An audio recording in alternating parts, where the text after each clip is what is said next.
remote commission meeting of March 8th, 2021. The Port of Olympia is working diligently to address the threat posed by COVID-19 to Thurston County, the state of Washington, and the United States.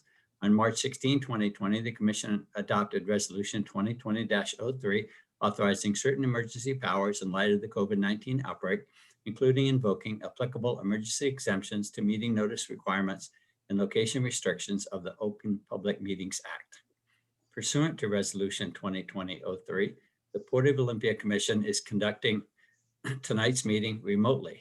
The Port is following the guidance from the Thurston County Health Department to take all efforts to prevent the spread of this virus and is acting in the interest of the safety and welfare of the public, the community, and our employees to limit its spread. So with that, I'd like to ask our Executive Director, Sam, would you like to lead us in the Pledge of Allegiance? Certainly. I pledge allegiance to the flag of the United States of America and to the republic for which it stands, one nation, under God, indivisible, with liberty and justice for all. Thank you. Thank you for that, Sam. Mhm. So at this point, I'm going to ask for a motion to approve tonight's agenda. Motion to approve. Is there a second? I have some amendments to propose. Okay, Commissioner Zeta, you have some amendments. Please go ahead.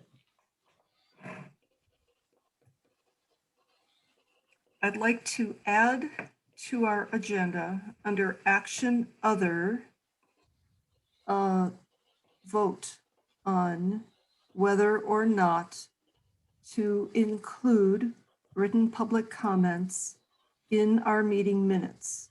We discussed this at our recent retreat, and it sounds like the commission is ready to make a decision on this. Okay, it's been moved to add an item under the action other calendar of whether or not to include written comments in our meeting minutes. Is there a second to that? I'll second that. It's been moved and seconded to add an agenda item to the action other category regarding adding written comments to meeting minutes. All those in favor, please say aye. Aye. Aye. Passes. So we'll make that action other calendar item number 1. So I have one more Please go ahead. change. I propose one more change to the agenda since we have passed that. And that would be to delay our consent calendar item approval of minutes until we have made that decision. So it's been moved to delay approval of tonight's action calendar pending the discussion of the action other calendar regarding inclusion of written minutes, written comments in the minutes. Is there a second? No second. The amendment fails for lack of a second. Point of Any order, the motion was incorrectly stated. Okay, go ahead, Commissioner Zeta, and correct me on your how you'd like it to be stated. We would not delay the action calendar. We would delay the consent calendar. We would delay our vote on the minutes until we have taken action on our minutes policy. Okay, let me see if I can rephrase.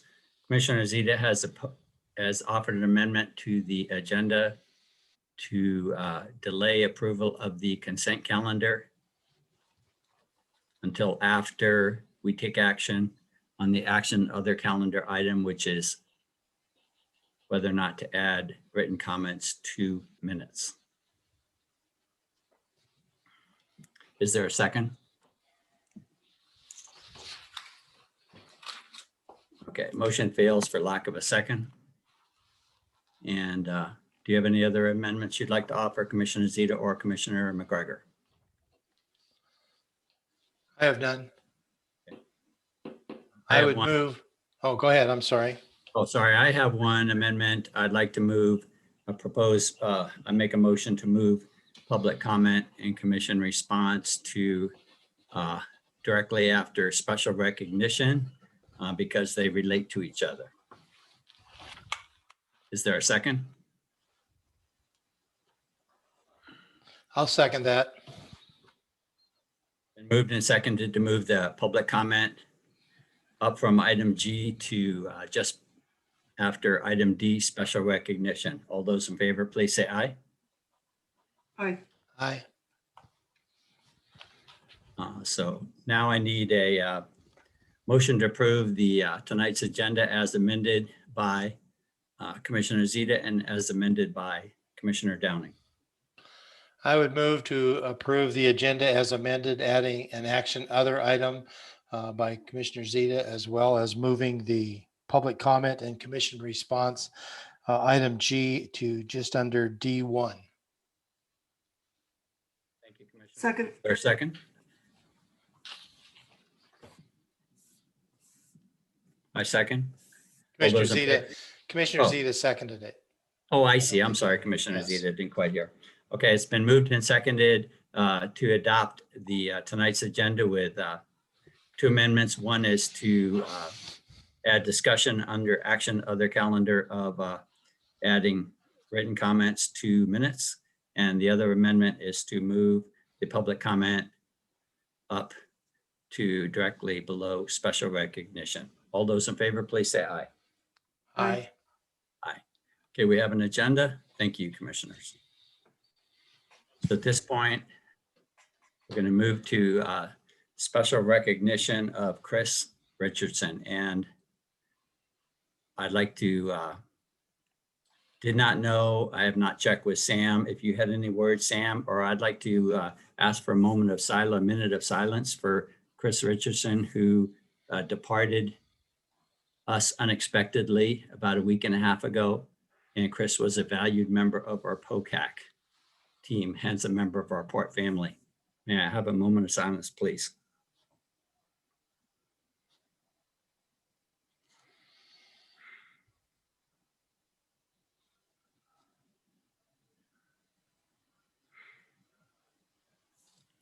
Thank you.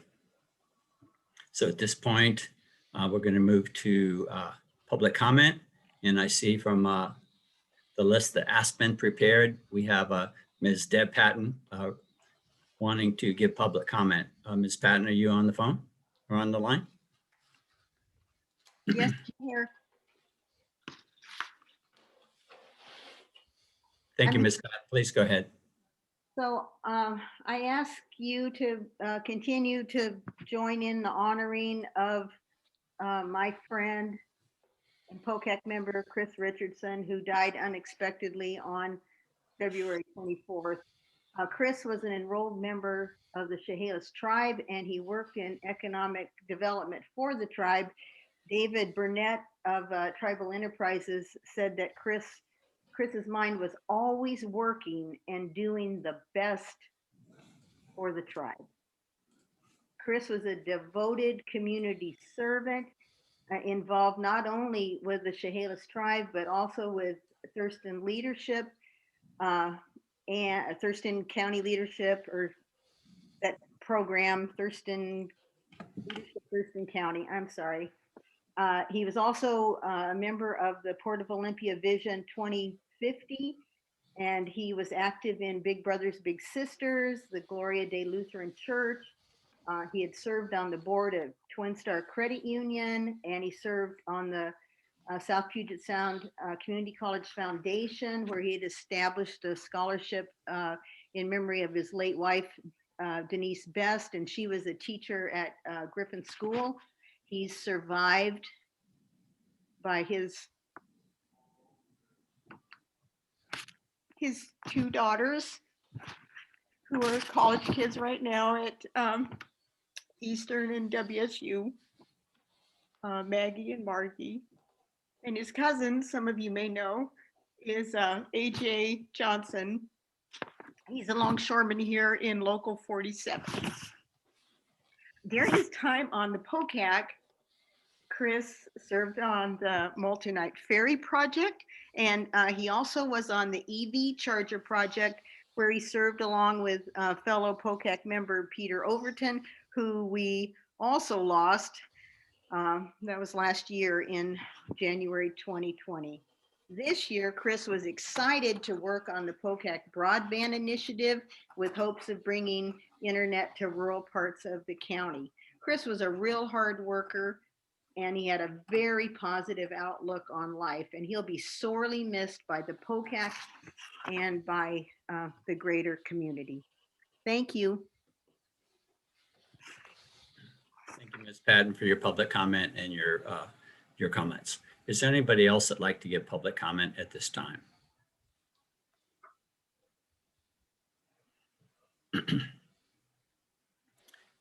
Hearing no other public comment, I'm going to ask my fellow commissioners, do you have any response to public comment tonight? Yeah, I'd like to take the opportunity to thank Ms. Patton for those words. I had the opportunity, was invited to attend his services that were held at the Lutheran Church in downtown Olympia on the west side. I knew him briefly only through the POCAC. I thought he was a genuine person. He was very real, had a great sense of humor. I enjoyed our interactions as those would happen. And I thought he was a real gentleman, and he'll be a big loss to our community. Thank you. Thank you. Commissioner Zeta?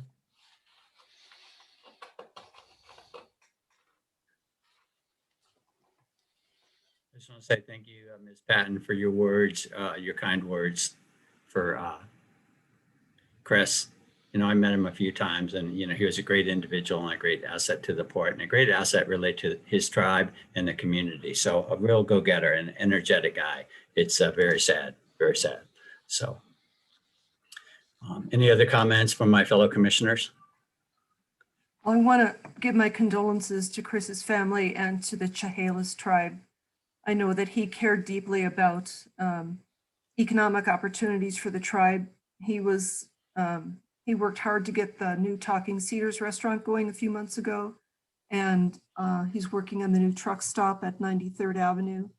And he had some recommendations for us about tribal honor statement and land acknowledgement. And I hope that we will honor the Medicine Creek Treaty tribes and the tribes that have historically been active in the lands and waters in this region this year. I think that'd be a fitting honor. Thank you, commissioners. I'd like to move on to the consent calendar. And we have one item on the consent calendar, which is the approval of minutes of January 11th, 2021. Point of order, Commissioner. We do have executive director report and litigation. We had moved that one above that, so that might have thrown you off a little. Thank you, Commissioner McGregor, for keeping me honest. I'm going to back up to item E, executive director report. Sam, you have the floor. Great. Thank you, Commissioner. Next slide, please. A couple of weeks ago, our team removed the NorthPoint dock located next to Anthony's Hearth Fire. This dock is really in bad shape and needed to come out for the safety of our citizens. The goal is to rehab this dock and get it back in the water as soon as possible. This removal took the Marine Terminal Maintenance Team, the Swantown Harbor Operations and Maintenance Team, Swantown Boat Works, and Port Facilities Maintenance staff to complete. There's a great show of port staff from various departments coming together to accomplish a common goal. So thank you to our wonderful team for accomplishing this. Next slide. The port is honored to have received a Community Leadership Award from Leadership Thurston County. The award recognizes our team for outstanding initiative, inspiration to others, and significant impact in 2020. and specifically for our participation in Thurston Strong and the COVID-19 response efforts. To be among a group of individuals, organizations, and jurisdictions of this caliber is a true honor. We'd like to congratulate all the recipients. To our Thurston Strong partners, thank you for prioritizing our community and dedicating dollars and resources to ensuring our community's resiliency. These partners include the City of Olympia, the City of Lacey, City of Tumwater, Thurston County, Thurston Economic Development Council, Thurston County Chamber, Pacific Mountain Workforce Development Council, Community Foundation of South Puget Sound, Experience Olympia Beyond, and J. Robertson and Company. A big thank you to Leadership Thurston County for the recognition. Next slide. And this time you didn't have to ask me, a report on the ferry. And that is, as you know, that MV Dream, formerly the Evergreen State Ferry, was auctioned on November 17th at the U.S. Courthouse in Tacoma. The ferry sold to a gentleman from Vancouver, Washington. The new owner plans to keep the vessel here a bit longer. He has paid in advance at tariff rates through the end of June. Next slide. The Winter Seaport newsletter has been distributed. You can find the newsletter on the Port of Olympia Seaport main page on the port's website. Next slide. The final Destination Waterfront Advisory Group meeting and the 4th Destination Waterfront public meetings were held recently. Recordings of those meetings can be found on the port's website at portolympia.com. You will be hearing more about that process tonight as we bring it to you for the commission consideration. Next slide. Last week, March 5th, was Employee Appreciation Day. And I am so grateful to have such a talented, caring, and dedicated staff at the Port of Olympia. And I'm even more grateful this year. The staff spends their days making this community a better place for all. And somehow, even in the midst of a global pandemic, we continue to find ways to have fun in the work that we do. Thank you so much for your service and for showing up every day in the ways that you do. Next slide. In honor of today being International Women's Day, we are proud to have women represent 43% of our workforce here at the Port of Olympia. Next slide. Joint Base Lewis McChord will conduct day and nighttime training with artillery and demolitions from 12 a.m. March 9th to 11:59 p.m. March 12th. While the port is not affiliated with this training, we like to keep the community updated when we receive notices that will have noise impacts or increased air and marine traffic operations. Next slide. As always, we have several ways for the public to engage with us. Here are some of the ways to contact us, give us feedback, or request conversation. And that's my report for this evening. Thank you, Executive Director Gibney.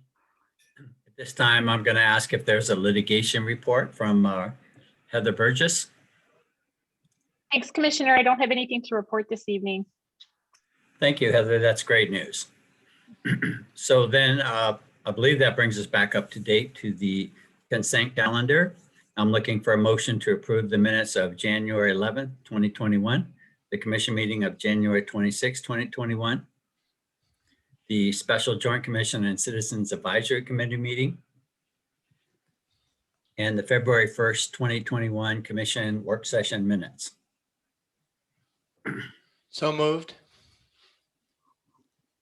Is there a second?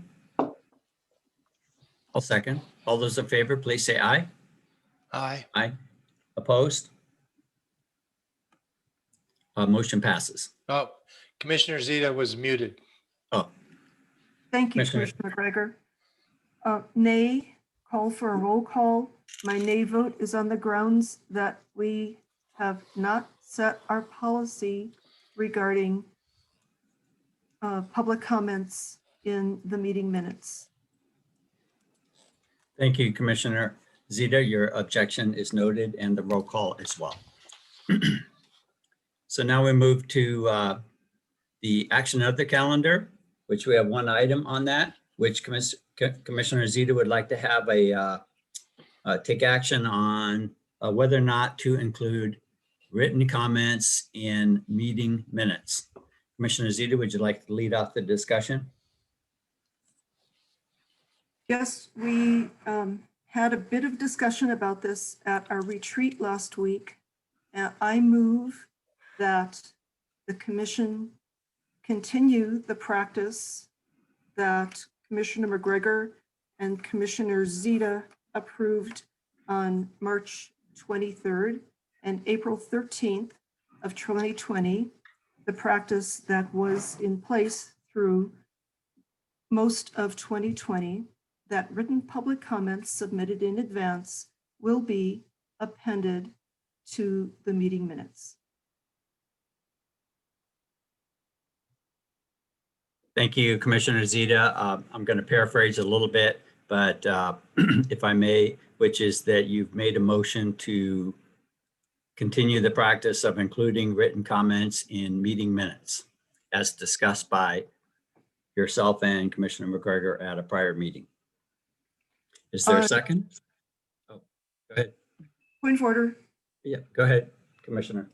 Please include the dates at which we agreed this. Those were March 23rd and April 13th, 2020.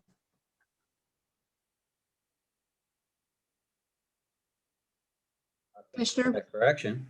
Commissioner Downing, if I might. Go ahead, Sam. Just to be accurate in the statement, there were no actions taken on those issues on the dates that Commissioner Zita has described. So the meeting minutes that were adopted for those meetings do not show that there were any decisions made or actions taken by the commission regarding this topic. My motion statement stands as is. There were agreements made on those dates. Got it. I got it. So I'm going to restate, Commissioner Zita, that you made a motion. You've made a motion to include written comments in the meeting minutes for each meeting, continue that practice, and to follow up on a discussion that you and Commissioner McGregor had on March 23rd and April 13th commission meetings. So is there a second? I'll second for purposes of discussion. So it's been moved and seconded that we continue the practice of including written comments in meeting minutes. And that practice was in some ways stems from conversations between Commissioner Zita and Commissioner McGregor in March 23rd and April 13th, 2020 meetings. So let's discuss. Commissioner McGregor, you hinted you wanted to discuss. I would. I reviewed the March 23rd meeting. That was one of the very first after we had gone into COVID, and there were no public comments accepted nor on the agenda. And that was pretty much the pattern of most entities in the area. Tumwater had removed public comment from theirs as well. At the 23rd, we had taken one person's written comments in. And while it's true we had, as the commission discussed it, we only agreed to add that written comment to those minutes because that was unusual for us not to take public comment. And so we felt that was right. The same discussion on the 13th about the same thing. And so I don't know necessarily that I agreed that we were going to move this forward to every meeting. It was just in light of those two meetings that I felt that since we didn't have public comment, verbal public comment, that we did get written ones, I was comfortable in including them. But that was no indication that it was an agreement, nor was there any action or formal action taken by the commission to include that moving forward. So that's the purpose of my discussion on tonight's action other item. Thank you, Commissioner McGregor. And Commissioner Zita, do you have any further discussion of this item? Yes, thank you, Commissioner McGregor, for confirming the discussion and the agreement on those dates. After that happened, we continued to publish written public comments in our meeting minutes for most of 2020. Staff informed us last month that they ceased that practice as a staff initiative. So it's time for the commissioners to decide whether we want to continue that practice or not. Thank you, Commissioner Zeta. In the interest of round robin around the table, I will speak my opinion here, or add to the discussion, I should say, which is this, that the beauty of these meetings and making motions is that we can either support or undo past actions. And I acknowledge there was a practice for a period of time of including written comments in meeting minutes. And yes, that was discontinued by port staff. And I believe rightfully so, because I feel like, it's a disservice to anybody that gives verbal comment that their comments don't get transcribed. If anything, at most their name gets mentioned that they gave public comment. So I think that it unduly burdens staff to create these potentially lengthy meeting minutes when they're not really action minutes, when you include verbatim any testimony, whether it really be from commissioners, from people visiting our meetings and giving presentations. You'll notice that the packet is not included in the minutes because the packet is presented ahead of time, for example, and the dialogue from anybody presenting comments is not included, but rather the result of the discussion, which is the definition of action minutes. So I favor, continuing to present action minutes for the benefit of the public, for the brevity and the easy understanding of the public of our meeting minutes.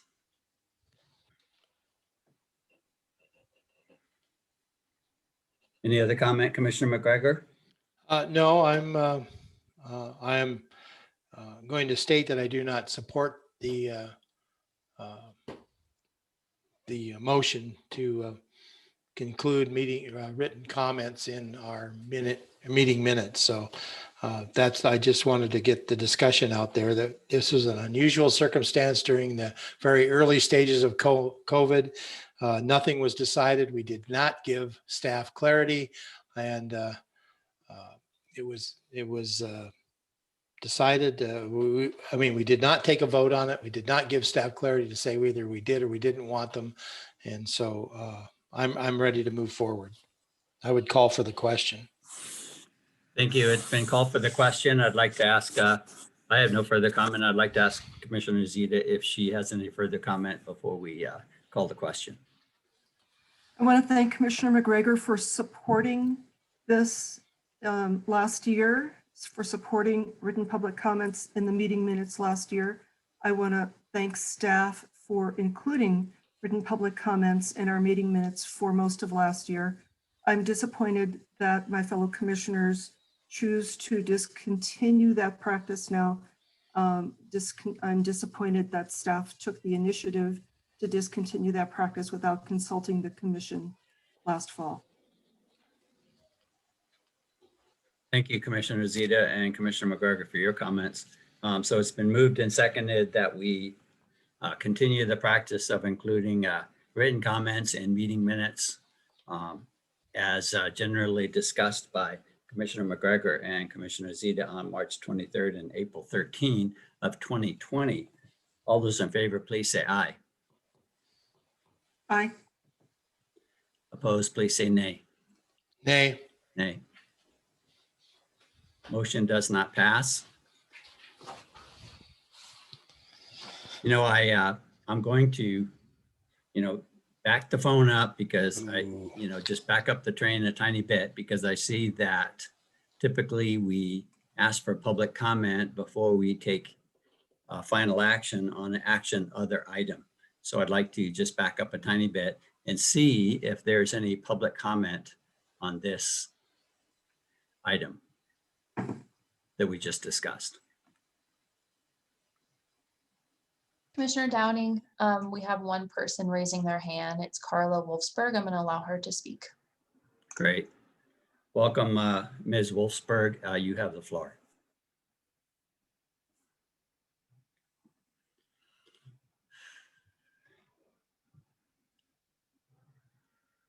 Carla, Either you're self-muted or, I'm sorry. there you go.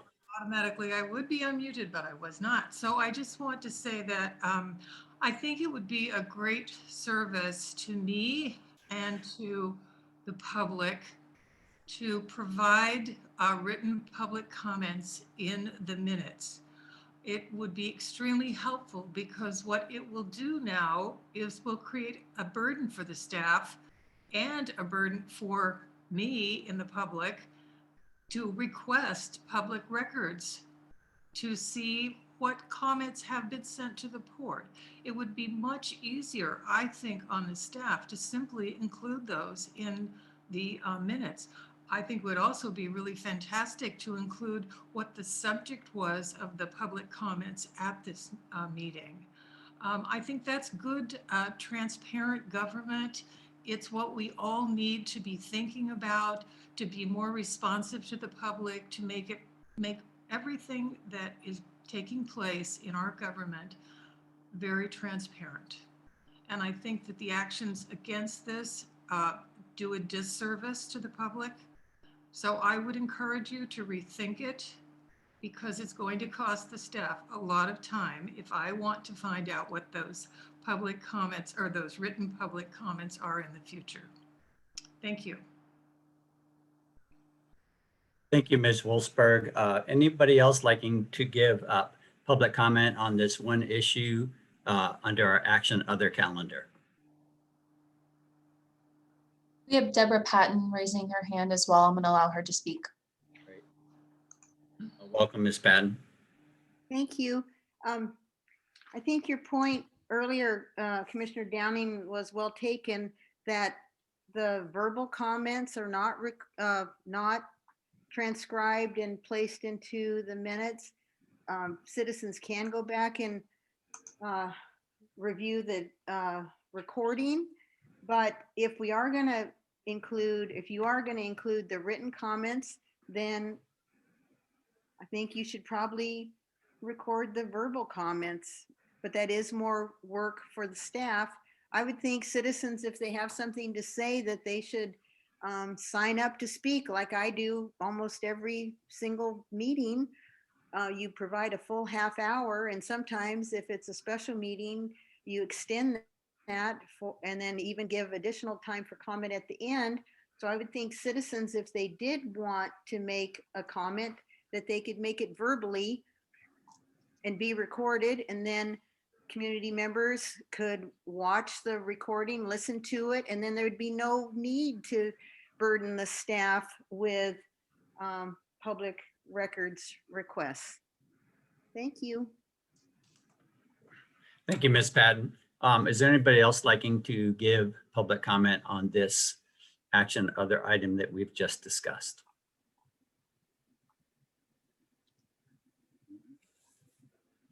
Thank you. Thank you, Ms. Wolfsberg and Ms. Patton. At this point, I'm asking my fellow commissioners, do you have any comment on the testimony or public comment from the public?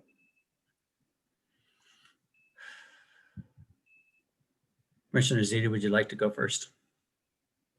Yep. Ms. Wolfsberger, I had not even thought about the aspect that you brought up. And this is part of why it's so important that we listen to the public on every issue, because the public gives us good ideas that we don't think of. It hadn't occurred to me that this could be a way to reduce staff burden by making it easier to deliver public records requests. So thank you for bringing that to our attention. I'm sorry that won't be happening, it appears. Thank you, Commissioner. Commissioner McGregor, anything? Yeah, I just thank you both of the commenters tonight on their viewpoints. I appreciate that. Thank you, Commissioner. And my comment to Ms. Wolfsberg is this: it's kind of interesting that, you know, we're doing the best we can during COVID and adapting to the situation. And I'd like to point out that written comment is an interesting thing. Written comment precedes the discussion we had about it in 2020. Written comment has always been a thing at the Port of Olympia. And as a matter of fact, I believe quarterly, staff sends out a written comment log to the commissioner. So if you ever want to see the tenor of written comment to the Port Commission, you may request that from staff through a public records request, the written comment log. So the written comment log does not constrain itself to the hours before a commission meeting or a commission work session, but rather it's 24/7. So at any time you can submit written comment, and that comment is preserved in a public comment log. So, and I believe that we're going to move back. We haven't talked about this tonight, but I believe that in say 4 or 5 months, we'll be meeting again in person, and people will be coming to the commission meetings in person and giving that public comment. And we'll still have that written comment log that, as I say, existed long before COVID and will exist long after. So thank you. So I need a little direction from the legal staff. We made a motion, made a second, and voted on it, and then we took public comment. So do we need to re-vote? Are we good to go? I think you're fine, Commissioner. For the If you sake, wanted, I'm sorry, if go you ahead. want- I'm sorry, Commissioner, if you wanted to change, you could rescind the motion and re-vote it if you wanted to, but I don't think it's necessary. This isn't the first time this has happened. No, but I would like to suggest for clarity that we just take a revote on it, just for the record. So I'd like to make a motion that we rescind the prior vote and we vote on including written comments in commission meeting minutes. Second. There's a first and a second. All in favor, please say aye. Aye. This is for rescinding, right? That's for rescinding and including the written comments in meeting minutes. So we're going to take, so for the sake of clarity, are we then going to take the motion that was originally put up and then deal with that again? Is that your, I'm kind of confused with the motion, Commissioner. Okay, great. Commissioner McGregor, I'll break it down in two parts. Yeah, I think that's clearer that way. I'd like to make a motion to rescind the vote that we took about 10 minutes ago to either include or not include written comments in meeting minutes. All in favor? Oh, is there a second? I'll There's a second. first and seconded. All in favor of rescinding the vote that we took about 10 minutes ago to either include or not include written comments in meeting minutes, please say aye. Aye. That vote is rescinded.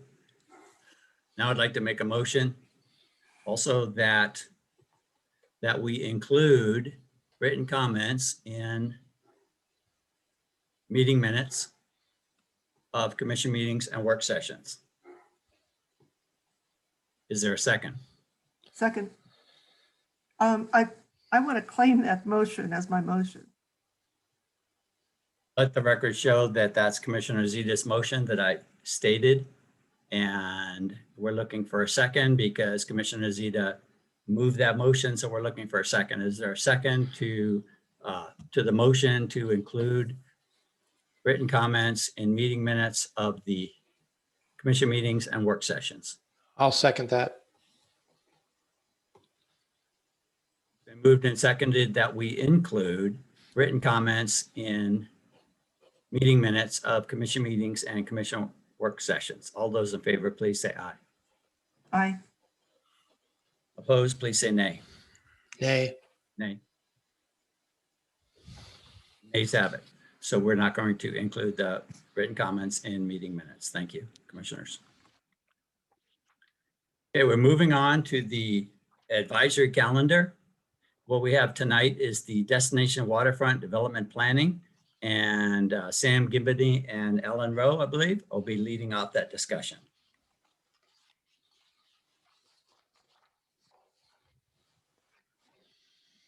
Good evening, commissioners. It's actually going to be Amos Callender from the firm Thomas Architecture Studios. He's going to be leading this discussion for us. I think you have met Amos before. I will be interjecting at a couple different times, but first of all, just wanted to open up with saying that we're very excited to bring this draft destination waterfront development vision to you for your consideration. It is a result of quite an extensive public outreach process. And I think that we're pretty excited where it's gotten to. And Amos has quite a number of slides to get to, so I'll let him take it from here. We have Ron Thomas here as a attendee. If we could elevate him to panelist, he had a few comments to add as well. I don't know if that's something that we can quickly address. Amos, your volume is really low. Is it low for everyone else? Yes. Yes. Yes. All right, is this any better? It's a little better. A little better, okay. One moment, let me test that. While I'm doing this, could you look at maybe elevating Ron Thomas from an attendee to a panelist? And your volume is definitely way better. Thank you. Okay. I'm looking for him in the list. Sorry, it's a long list. Oh, I found him. Here we go.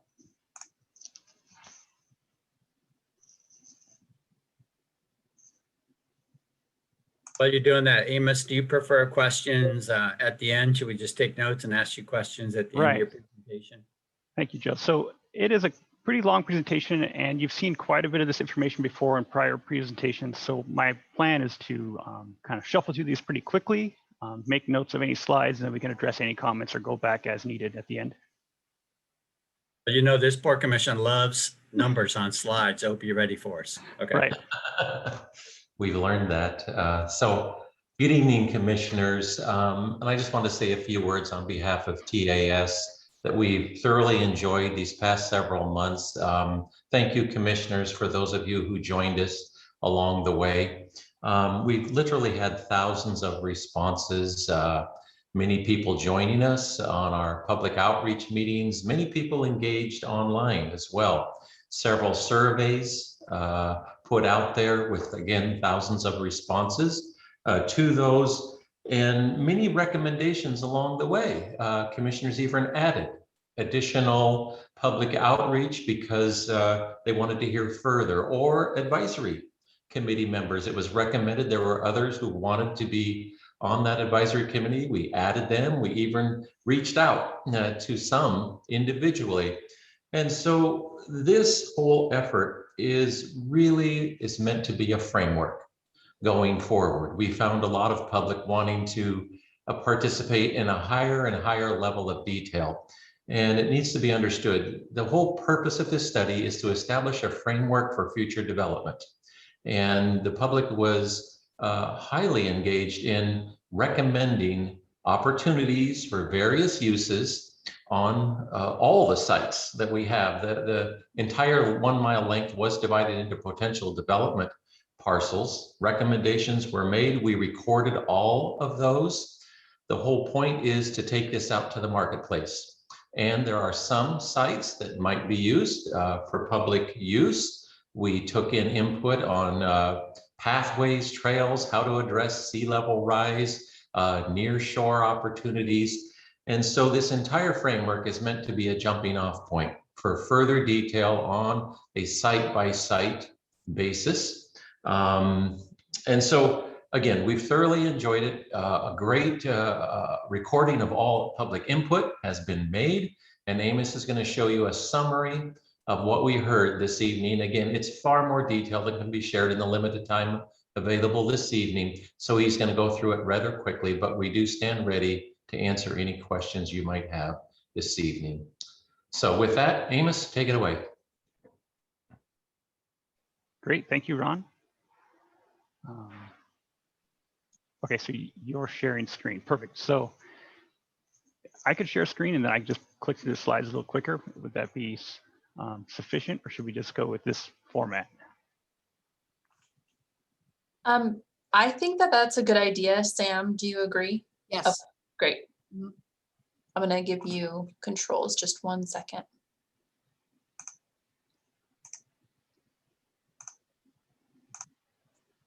Okay, Amos, you're a co-host now, so you should be able to share your screen.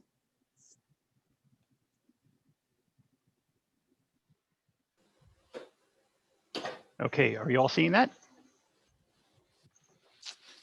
Great. So quick overview, talking about the port mission statement and commission goals. I'm sure you're all familiar with that. So I'm kind of skip through this, but kind of going through the port process and really bringing the public up to speed. It was something important that we thought we would share with the public. Another key component is this CURB grant, Community Economic Revitalization Board.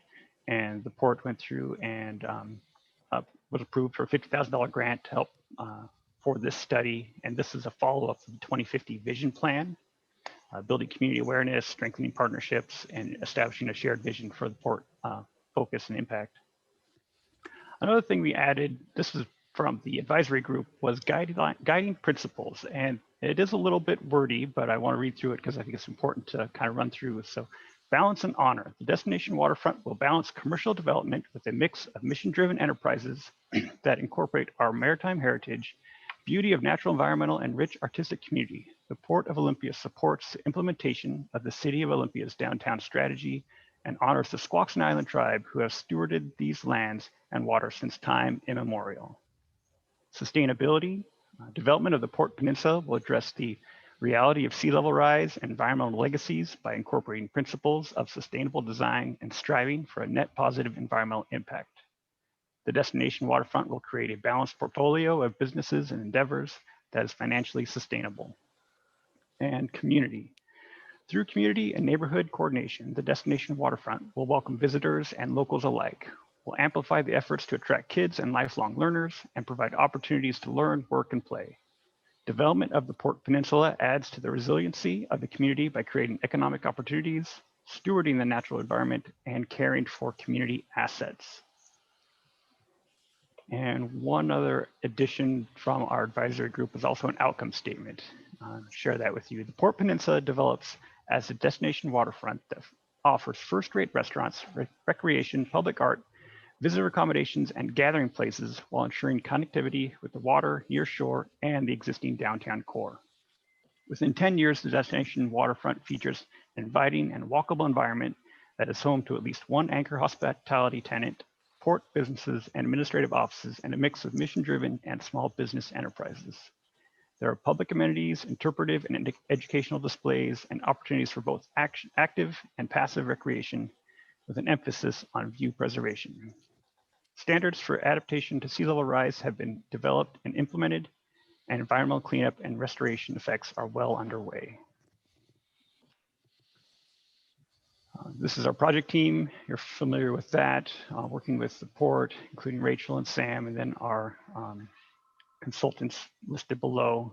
And then we also brought in general public, the advisory groups, and some select stakeholders, which we'll share now. This is the list of the original advisory group members. And then through commission recommendation, we added 9 additional members. You see them listed here. And then we had a handful of select stakeholders that we also reached out and gathered input from them as well. Here's our project schedule. You can see we're wrapping up. This is our final presentation of 2 to the commission as we're closing out this particular project. And this is also a key component we wanted to share, again, was the Internal Association for Public Participation. Very important to the port and this process. And we're right there in that involve and collaborate stage. Here's a summary of the outreach that we, with the coordination of the port as well, reached. So almost 12,000 social media posts reach out there. Public meeting participants, 468, and then email contacts, 3,156. That was as of noon today that we summarized all those numbers. And here's a brief overview of our schedule. So started back in October with our first advisory board meeting, and then scattered throughout November up through February was some additional advisory board meetings, select stakeholders, commission meetings, and a handful of public outreach meetings as well. These are the participation results for the 2 surveys that we put out there, 440 from survey number 1, 385 from survey number 2. And getting into now the public input summary. So this is a summary of the 2 surveys that we issued. This is a demographics of where the respondents for survey 1 came from and their response to their familiarity with Vision 2050 plan, And then this is where we get into some open-ended type questions. So a lot of feedback. I believe you have seen this before. So just kind of, I'll go through and briefly summarize some of the key phrases, but basically we took all the input that the public had from these open-ended questions, a lot of comments, boil it down to a few keywords, phrases that we see to kind of reoccur, rise to the top, if you will, over and over again. So some of those public feedback, basically the summary would be, they want this to be a community hub with open spaces, access to water, public access, recreation, tourism, parks, green space, plazas, extending the walking trail, some other examples. We want it to be a focus on arts and entertainment with museums and education, and then including amenities such as a boating or sailing center, a community center, or an event center. And also things like including a business center, a mixed use, small business connection to downtown core was also important to the public. And one other kind of grouping of key terms was environmental sustainability, stewardship, and remediation. Those were themes that constantly rose to the top from the public comment. Additional thoughts from the original survey number 1, just wanted to be collaborative with neighbors and the community, maintain awareness of impacts of sea level rise, provide a community multi-use space, be that a maritime, environmental type cultural center, ensure environmental and financial sustainability, which is important to the public, improve outdoor public space, had concerns about tourist accommodations, concerns about proposed uses within the context of each site. And then survey number 2, this was more of a kind of poll based, so a lot of input. Again, I can 280 some participants here, and just this was a poll about how familiar they are with survey 1, which 44%. How many participated in the survey was 41%. And then we get into questions about kind of key components. So this one was about access to water, and you can see of the options, small water launch, bench wall, or promenade boardwalk, they all kind of hit there right at the top. They are all within 39 points of each other. It's a pretty tight grouping. Another survey question was about a public park with a children's play structure, and that got a 3.5 stars as something that they would like to see as part of this vision. This one was about potential shoreline improvements and options that they preferred the most. And you can see on the far left there, 48% of the public that surveyed wanted to see a living shoreline as one of the components, with rock and reinforced earth following after that. And then this question was ranking the architectural style. We provided a list of kind of typical styles. You can see Pacific Northwest came in with nearly 800 votes. Longhouse, a little over half that. And then moving down the line, craftsman, industrial, traditional, with neo-traditional, and even contemporary, you can see across the bottom of the screen there. Another question was about the pathways and connectors and their preference, asking them to rate the top 5. And you can see boardwalk came in pretty high, but closely behind that was the tree line path, combined bike or pedestrian path, and also paved and open and separated pathways. This question was about an event or gathering space.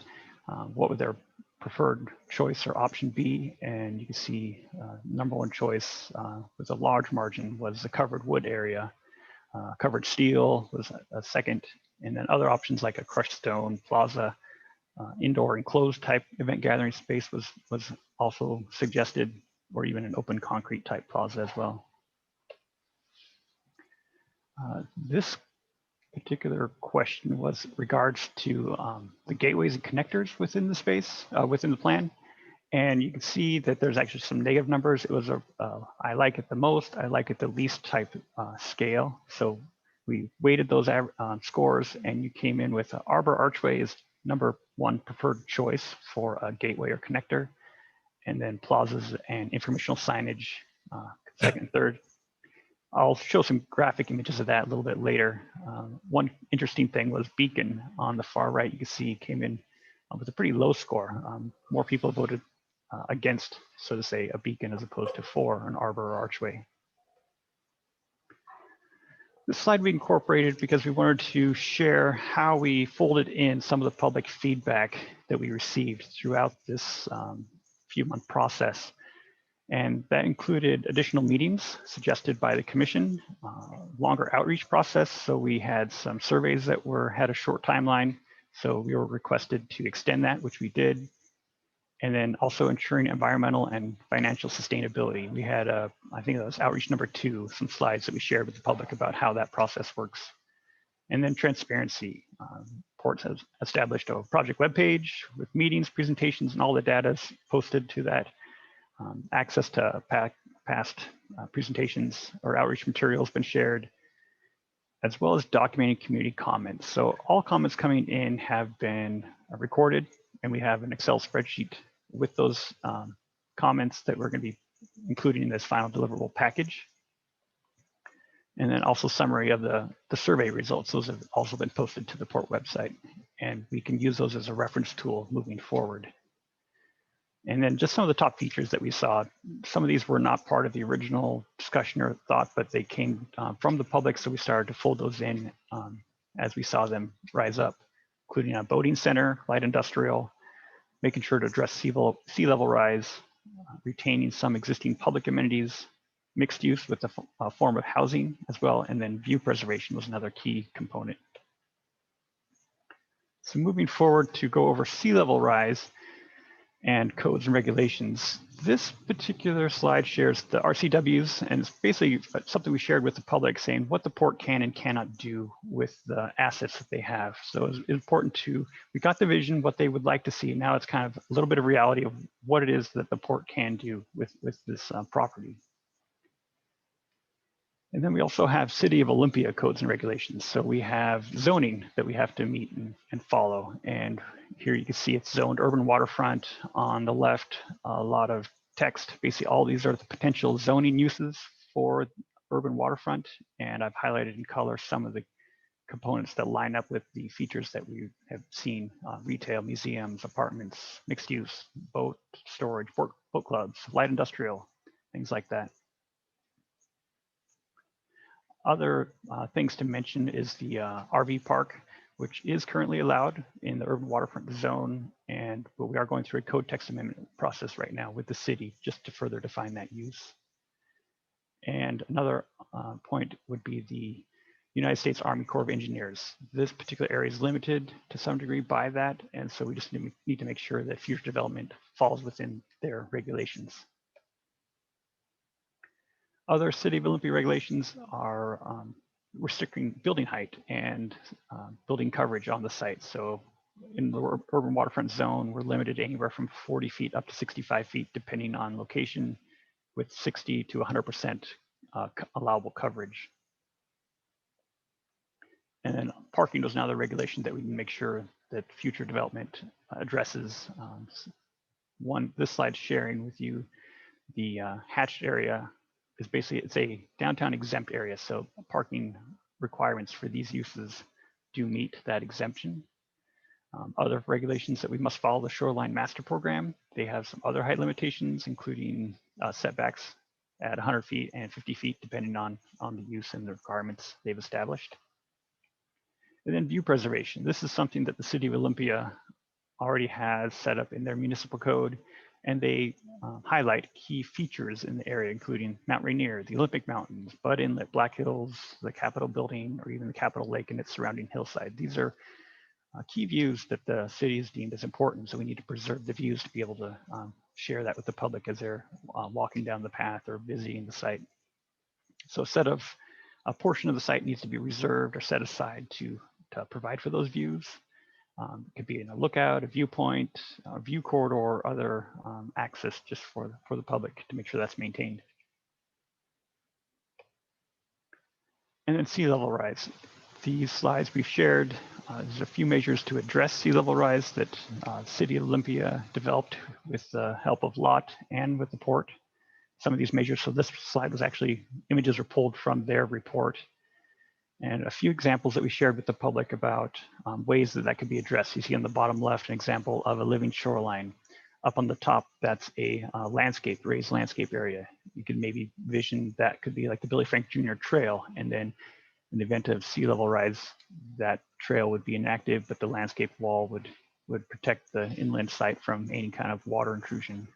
If water goes away, then it could return back to a functioning path. And here's an example of how the entire site could address sea level rise. We think it's important that each site is looked at specifically. It's very unique in character and has different needs. So sea level rise abatement needs to be applied to that site with the focus on what its key needs are. So we can start at the top right, for example, living shoreline. That's along site H. There's not a lot of space there, so development's kind of limited. So perhaps using a living shoreline to along that edge might be a good use of sea level rise abatement. And then moving over to sites E, F, and G, you can see raised landscape with a combination of the living shoreline. I can see a mix of that through those sites depending on the use and what's going in there.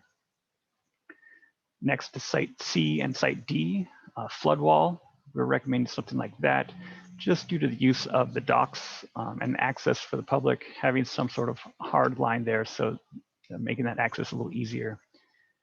And then you can see in between where the boat launch is, that little red bar there, that might be a rapid deployment type measure. So a wall, a barrier that would come in. So when sea level rise comes up, that gate would be put into place.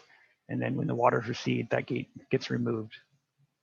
Some additional kind of raised landscape or living shoreline examples as you go around to the NorthPoint.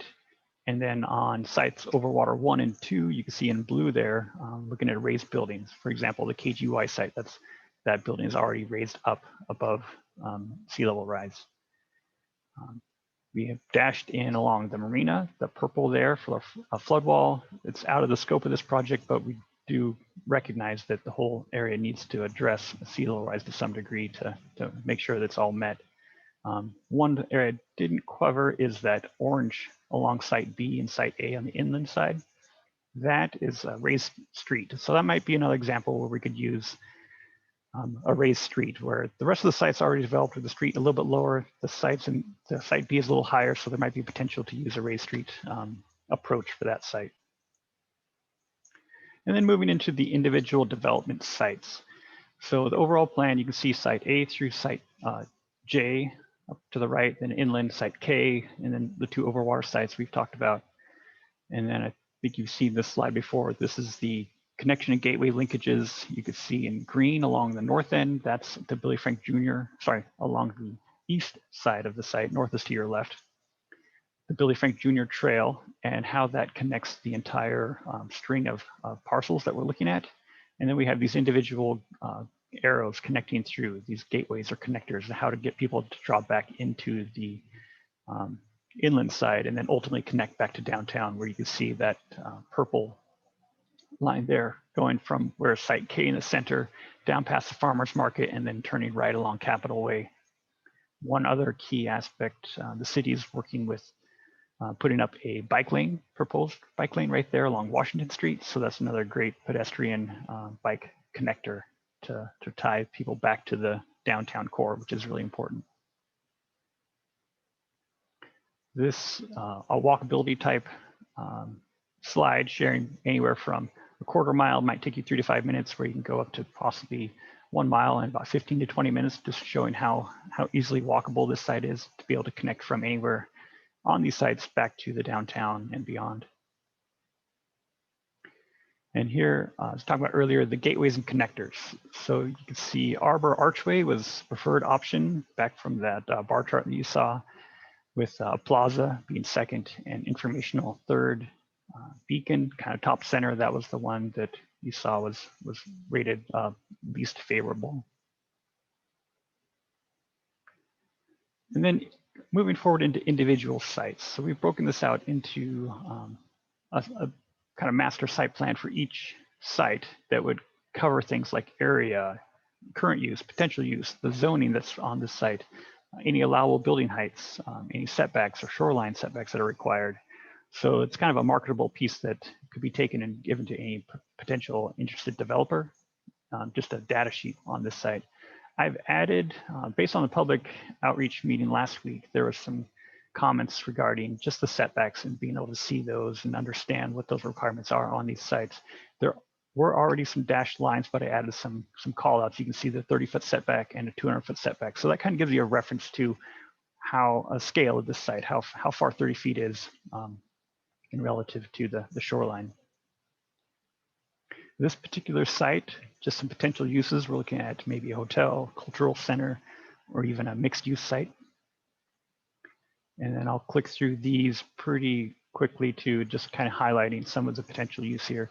Site B, we don't actually plan to see a lot of change. Existing to remain is the proposed use, but some other potential would be parking, just to maybe repair, or not repair, but kind of revise that parking layout a little bit more to make it more efficient. This particular site is currently used by public for kind of basically their lunch. They come out here, park, and look out to the north to the sound. And then it's also used for boat trailer traffic to be able to park their boats after they've used the boat launch. Park their trailers after use the boat launch. Site C, again, existing to remain. That's already established with a lot of key components to the marina. There's the boat launch there, Olympia area rowing building on the far left of that image, and then some other facilities like laundry showers that's been established by the port. So not a lot of change proposed for this particular site. Site D, this currently is used as a marina office, parking, dry storage, and part of it's undeveloped. So we're looking at a potential use would be the port admin building. Other potential uses might be mixed use or even light industrial. And then site E, currently undeveloped. Proposed use is an RV resort, and then some other potential uses might be mixed use, light industrial, or even a small craft launch. We say proposed use, there's something that works right now for RV site, but that doesn't preclude any other potential development from coming along that might be more appealing. And the return on investment for an RV site right now is pretty low, maybe within 5 years. So we potentially see after 5 years the return on investment that site could change to maybe a different use, depending on where things are headed in the future. Site F, that is the boatworks site. Again, not a lot of proposed change here. The marina supply, there's that boat launch up on the top you see. And then site G, that's just inland of the boatworks area. And some potential use for that would be mixed use, although it's quite narrow. We can study that further. Dry boat storage or light industrial might be some other potential uses for that particular site. And then site H, I mentioned that earlier, that's that long skinny site along the shore there. Not a lot of room for development, but it could be existing to remain, which is currently the Billy Frank Jr. Trail. Linear park, maybe just expanding that and developing that further. And then some shoreline improvements for that site as well might be a proposed potential use. And then site I, this is located directly to the north of the Hands-On Museum, and some potential use for that particular site. It's an open lot right now, but could be the expansion of the Hands-On Museum. They have some interest in expanding to that site. We've also added some other potential uses, including a mixed use or light industrial might fit well there.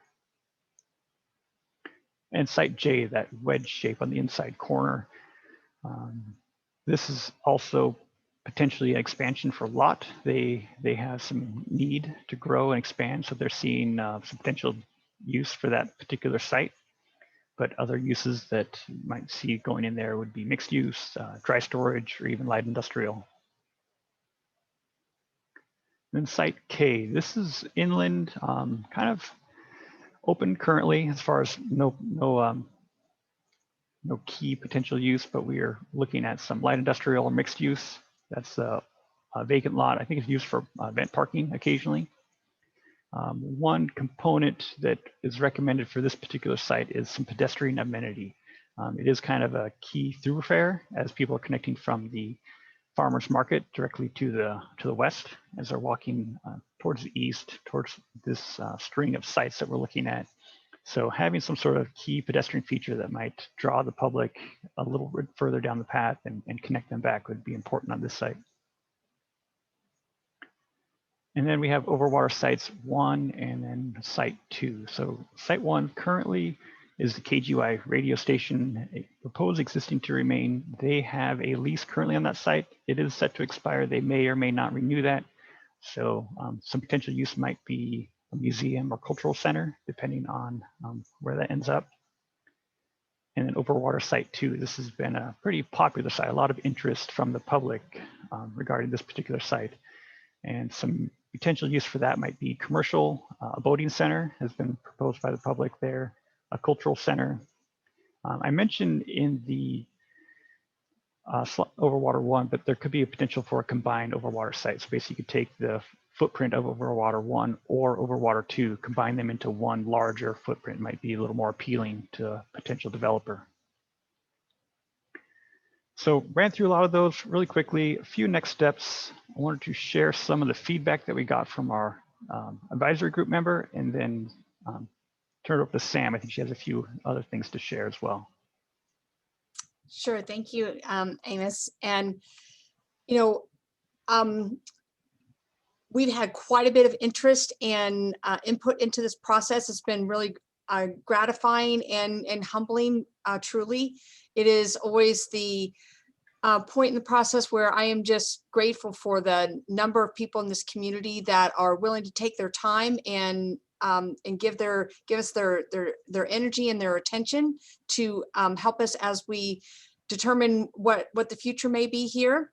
And so I think it's at this point that, similar to what we proposed in the destination waterfront, is really that as staff, we kind of humble ourselves at this point and really accept the results of the community efforts with grace and gratitude, and really thank everybody for their work. I mean, everybody's really busy nowadays, and yet they gave us their time, they gave us their creativity. And so would like to express my gratitude especially.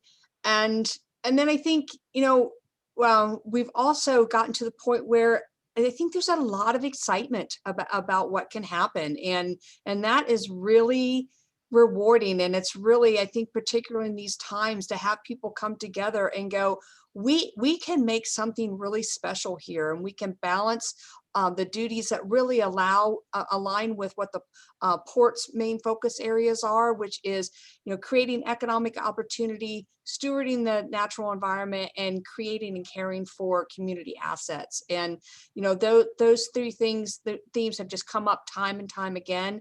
And I think that the community is very much in alignment with what our stated goals are and what we can accomplish here.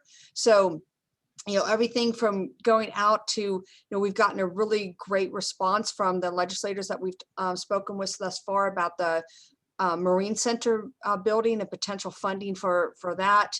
And I think there's just a lot of opportunity to continue our partnerships and develop this really into what it's meant to be, which is a destination waterfront.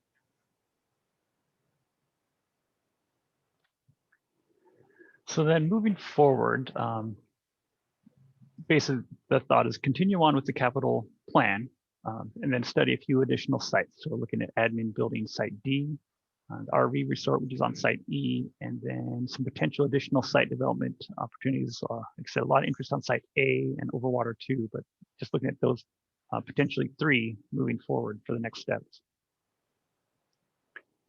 With that, that's the end of the presentation. I know, again, there's a lot of information. I blasted through that pretty quickly. So if there's any slides you'd like me to go back and revisit and maybe expand upon, I'm opening that up now for opportunity.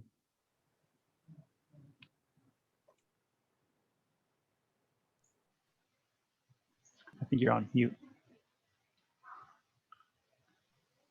Thank you, Amos, for that presentation. A lot of information there. And, I guess where I'm coming from is I'd like to just have a little bit of dialogue with the commissioners. And of course, first ask if any commissioners have clarifying questions of any sort on any of the slides you presented. So fellow commissioners, Commissioner McGregor and Commissioner Zita, do you have questions of Amos or port staff at this moment? Go ahead, Commissioner. Commissioner Zita. thanks for all that information, Amos. We've seen this presentation a few times and there's always a little bit new. It's good to see feedback from the advisory group members. It would be great if we could see all the feedback from all the advisory group members. I imagine you have that in a file somewhere. Maybe it'd be possible to send it to us. Yeah, I'll share all the documents we have. Great. One of the questions from last time was you're looking at those sites like the shark fin site J that different groups have targeted for potential projects. And there were questions about what remediation may be required and what the port's responsibility might be for that. I know it's hard to estimate costs, but when we asked about this last time, I think there was a thought that we might have more information about those questions this time. Were you able to, or was port staff able to find out any more information about sites that require remediation and how much and what we're looking at here? So I will defer to Sam on that one, but as far as remediation wasn't part of this particular study. So we're looking at right, development. That's not your job, but that's right. going to be prerequisite for some of these ideas, right? Sure. Yeah, we've not provided or prepared any type of summary for that. We do understand that there is contamination on some of the sites, and as we develop plans for each of the individuals sites, those potential costs will be taken into consideration then. So we didn't do one for the entirety of the planning area. So just to repeat my question, was there any additional information in response to our specific questions that were asked last time, Sam? No, we did not provide a summary. No. What about you, Commissioner McGregor? Can we go around the table a little bit? Sure. Commissioner Zeta, were you complete? Were you done? That looked like you were one. Yeah, I would still be interested in having some answers to those questions. Okay, thank you. I just had a couple of, I don't know whether I should wait till after public comment or talk about them a little bit now, but I'll go ahead with a couple of these things. I'm really excited about the plan. I think that it's been well done. I think that the community has provided some great input and thoughtfulness on what they'd like to see. I think the involvement and collaboration, I think when I look at the who completed survey 1 and 41% that completed survey 1 completed survey 2, but another 58% also spoke up about on the survey 2. So I think that's showing a lot of desire on the public to be involved in this. And I think as a result, we're going to have a pretty good plan, I would think. I like the fact that it is a framework for development.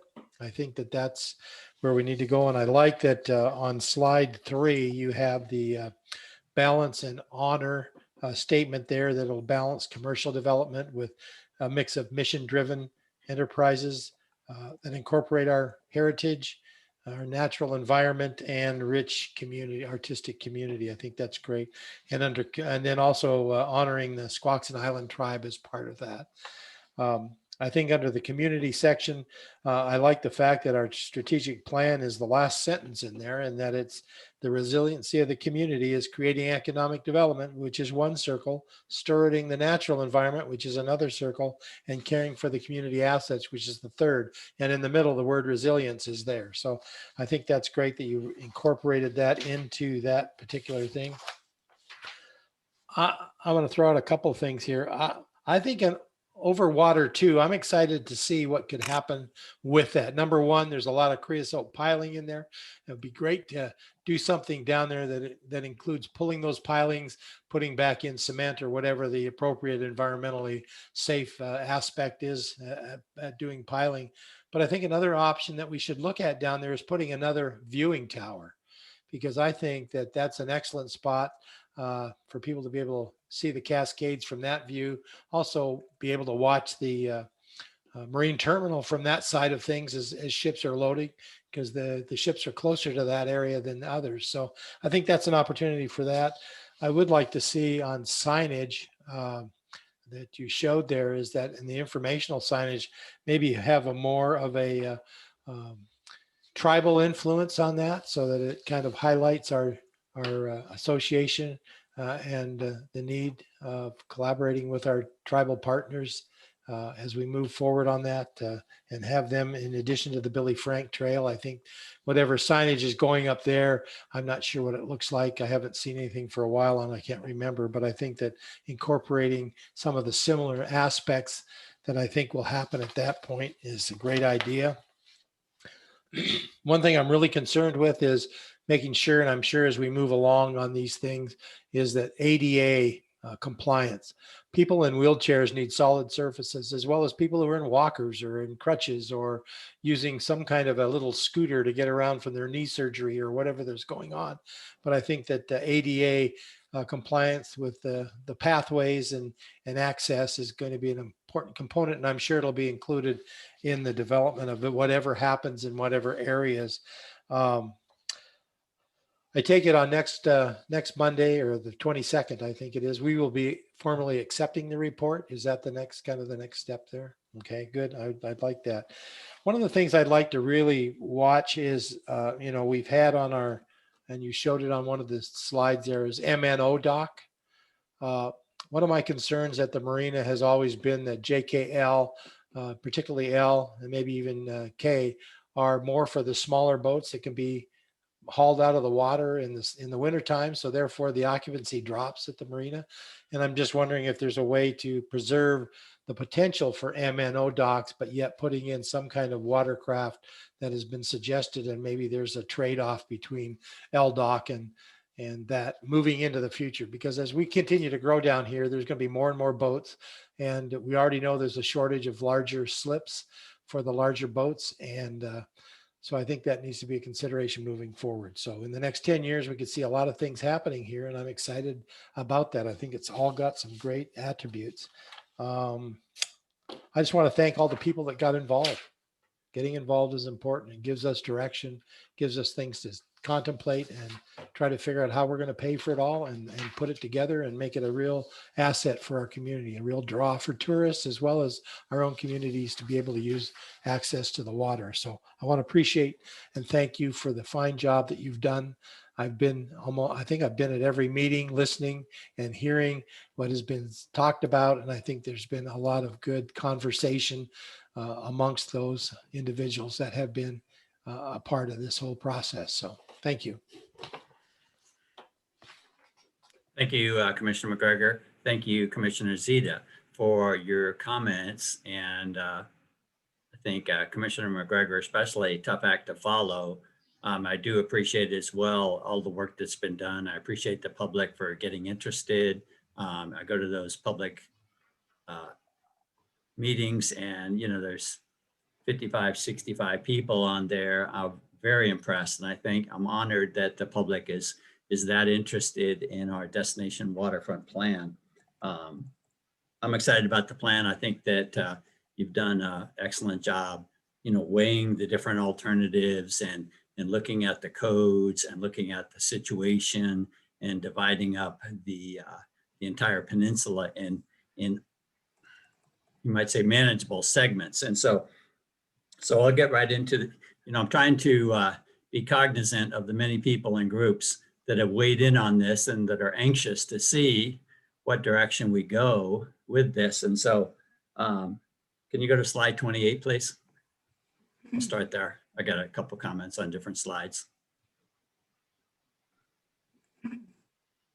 Yeah, 28, slide 28. So the living shoreline, I was happy to see that as being a strong, people were very interested in that, but at the same time, cognizant of your later slide that said that depending on the use of the area, you can have a certain kind of shoreline. And sometimes it's a hard shoreline and sometimes it's a living shoreline. So I appreciate, the variety of those choices. Can you go to slide 48, please?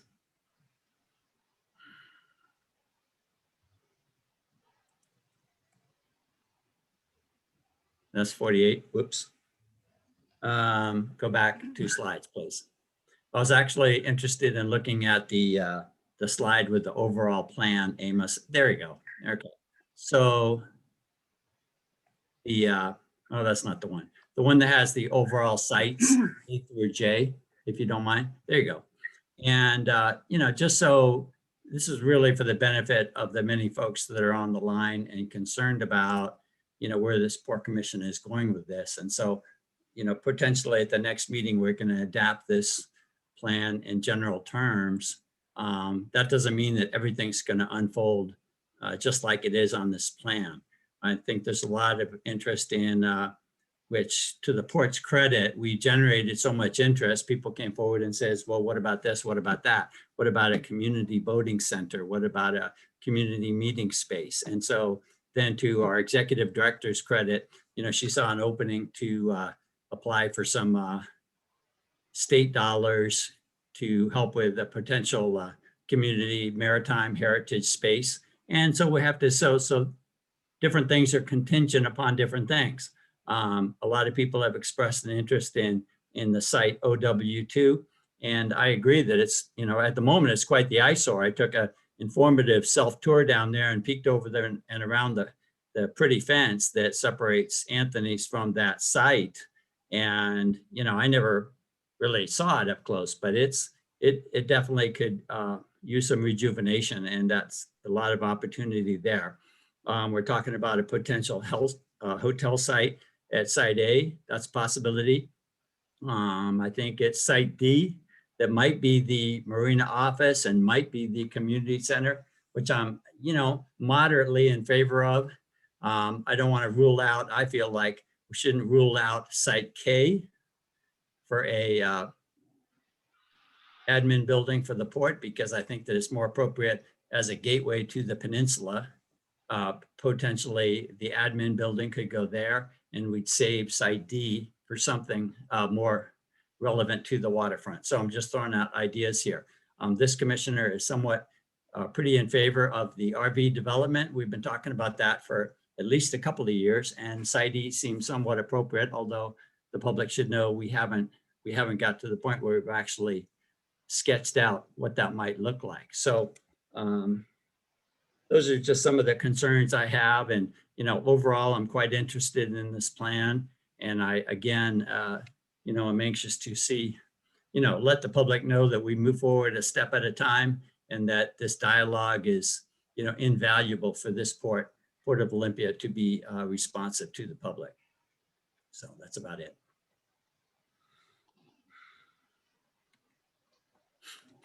So any other comments? I yield the rest of my time here. I think our next step is take comment from the public, but I just want to make sure that Sam, do you have any closing comments, or fellow commissioners, or Amos, or Mr. Thomas?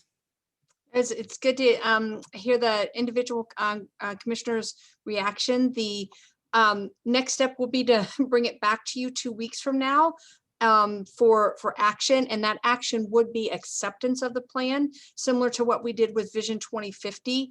That's a little bit wonky in how we do that, as not formally adopting it, but I think it's really appropriate for what this plan is, because it really is a framework, and it as I say, it's kind of, you know, narrows the universe of choices and allows us to focus on things. So we look forward to bringing it back to you in a couple of weeks. And again, I would just state that, you know, as you have alluded to, that there's just a tremendous amount of interest and excitement, and there's going to be exciting things to unfold in the coming years.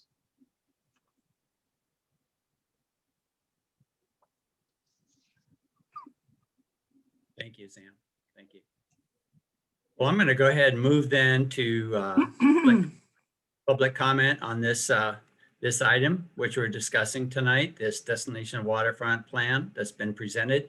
So is there anybody that would like to give public comment on this discussion?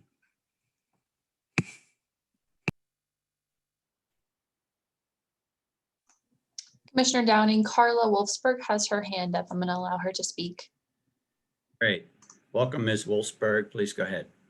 Yes, well, I just want to comment on one thing right now. There's so much in this whole plan, but one thing that I am aware of from, and I've been to, I think most every single one of the destination waterfront meetings as an observer, and that is basically that no one from the public was in favor of a hotel. So certainly not on site A and B. I know someone commented that it might be better to place it someplace like the RV park, but certainly not one person had any interest that I heard for a hotel. So I'm sort of surprised, Commissioner Downing, that you mentioned that, because I don't think that it's anywhere in any of the comments, and certainly wasn't on the survey about a hotel. And I took them, so I'm sure that it wasn't an option. So that's just my comment for right now. Thank you. Thank you, Ms. Wolfsberg. Anybody else like to give public comment on this destination waterfront plan?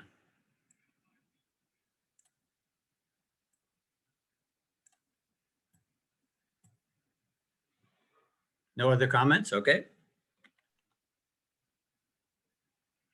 Commission response to Ms. Wolfsberg comments, Commissioner McGregor or Commissioner Zita?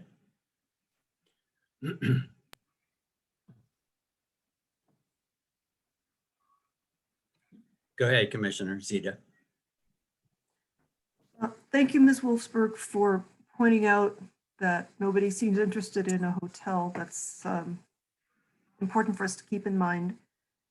I don't know whether Commissioner Downing saw my hand up before this or not, but there's a question about how we handle the report when we get it on March 22nd.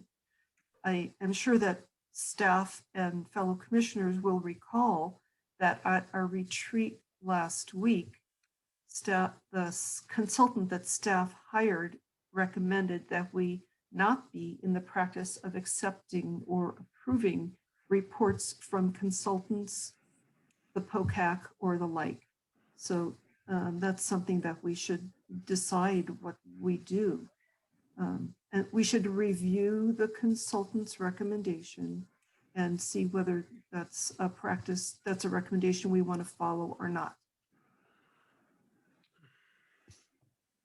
Thank you, Commissioner Zita.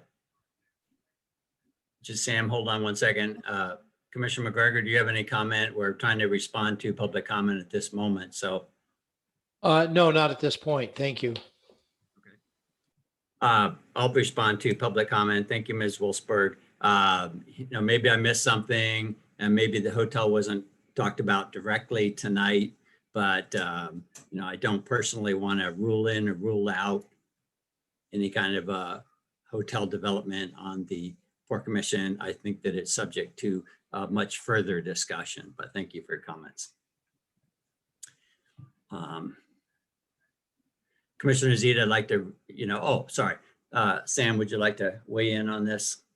Sure. I just wanted to address Commissioner Zita's comment. We are tentatively scheduling a follow-up to the retreat on this coming Monday, March 15th. And so we'll have the opportunity to review some of the agreements and highlights from that retreat, including this topic of whether or not this is a report from the consultants, et cetera. So you'll have an opportunity to review those and have discussions and come to agreement. Well, thanks, Sam and Commissioner Zita, but I'd like to also say that, I think Commissioner Zita has a valid question on, what does it mean to accept a report? No offense to the gentleman present, but what does it exactly mean for us to accept the report? And so between now and our next commission meeting, I welcome each commissioner to have dialogue with our executive director, and so that what is brought before us is, feels reasonable to the Port Commission. So, so I have, for example, a small question, if I accept this report, does that mean that I'm 100% in favor of putting that admin building right where you suggest on that particular site? So, there's there's a little bit of things going on there. So I'd like to explore that further and maybe a subsequent conversation between the parties. Thank you. Mhm. Okay, we've responded to public comment. We've heard this wonderful presentation. I think we're approaching the end of our meeting, and at this point, I'm going to ask my fellow commissioners if there's any other typical reports or discussion at this time. I have none at this time. Commissioner Zeta, please.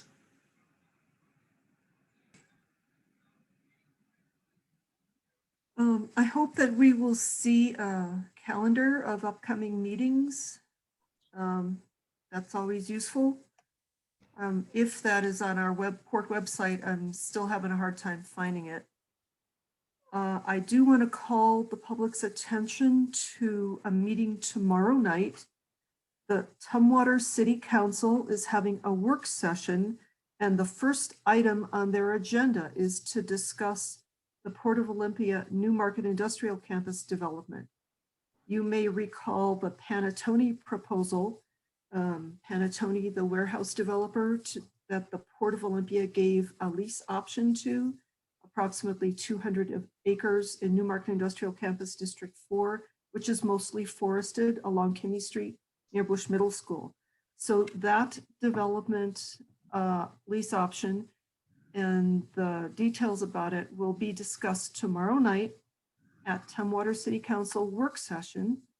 Public comment is not accepted, but the public is invited. And Tumwater conveniently posts all their information and their documents right online, so you can see everything easily. Just Google Tumwater work session and you'll find it there. Let's see. Item for us to consider having at a work session sometime soon, the EPA has developed a new toolkit for ports. They are working with the City of Olympia on brownfields.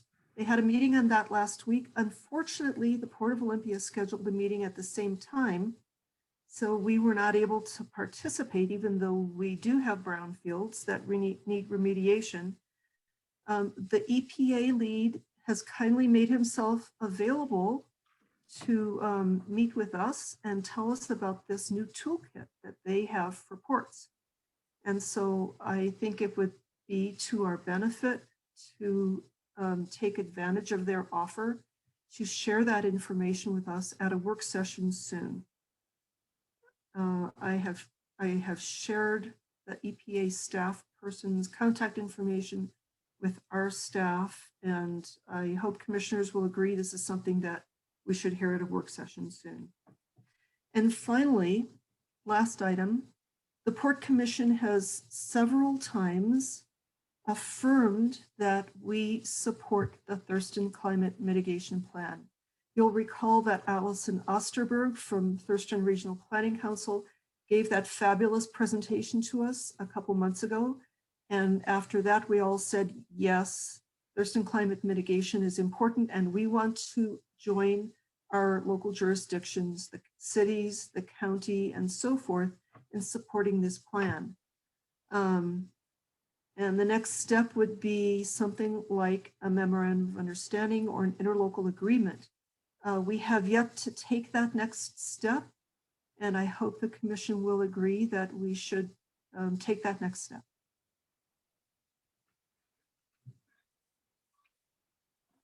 Thank you, Commissioner Zeta. Commissioner McGregor, did I ask you already if you had any reports or discussion?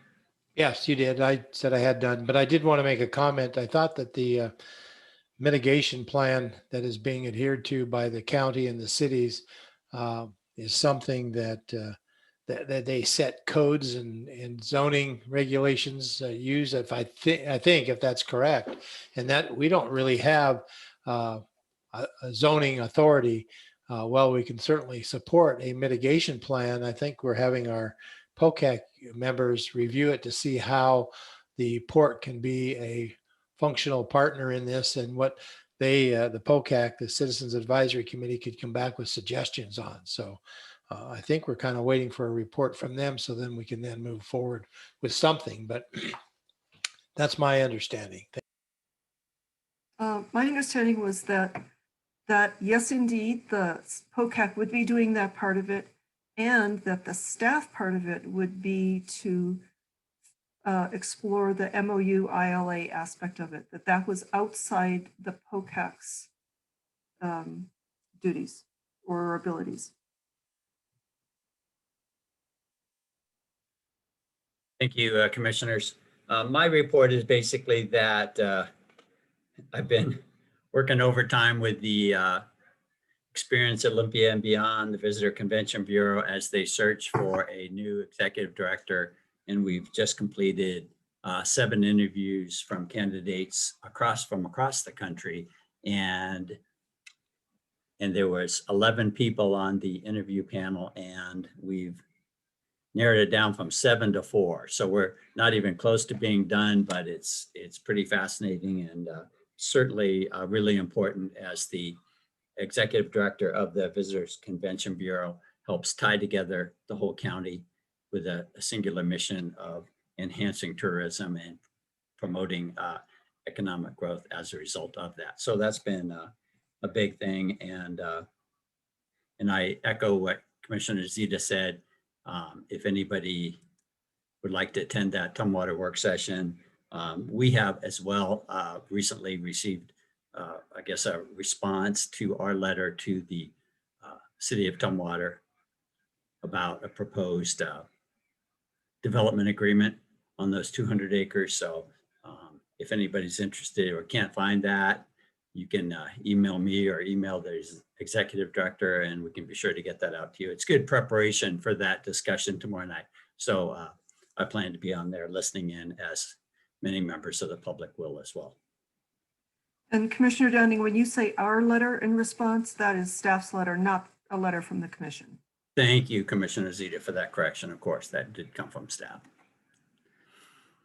So I just want to follow up on one of my 3 items that I brought up here in discussion, and get a response from my fellow commissioners on the EPA toolkit for ports. I hope that my fellow commissioners agree that this would be something useful for us to hear about. Would you like to hear about the EPA toolkit for ports? I see a thumbs up from Commissioner McGregor. There's one from me, so that's a go. Great, thank you. Thanks, Commissioner Zita. Great, okay. Do we have any other business tonight?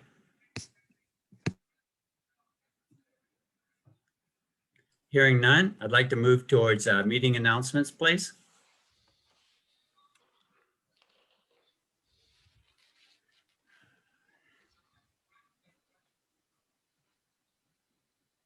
Thank you, Aspen. So our upcoming meetings are as follows. Wait, I'm trying to, there we go. We do have a work session March 15th at 2:30 p.m. We also have a commission meeting coming up on March 22nd at 5:30 p.m. And then on April 5th, 2:30 p.m., another commission work session. So that is our meeting schedule coming up here. And I appreciate staff taking note of Commissioner Zita and McGregor's request for the EPA work session. Whether or not we bring somebody in from the EPA or not, I'll leave that up to staff to figure out or work with Zita on that. I want to thank again our guests for tonight. It's been a wonderful discussion tonight. I appreciate that input. And of course, I appreciate my fellow commissioners and staff for being here and being active participants. So with that, I'd like to call for a motion to adjourn the meeting. So moved. Is there a second? It's been moved and seconded. All in favor of adjourn, please say aye. Aye. Okay, we are adjourned. Bye, guys. Thank you. Bye, everybody. Oh, commissioners, don't forget, we're going to executive session. Thank you. That's at 7:30, correct? Yeah, after a short break. Yes. Okay, excellent. Thank you for that correction. 7:30. Thank you. Thank you. Thank See you. you.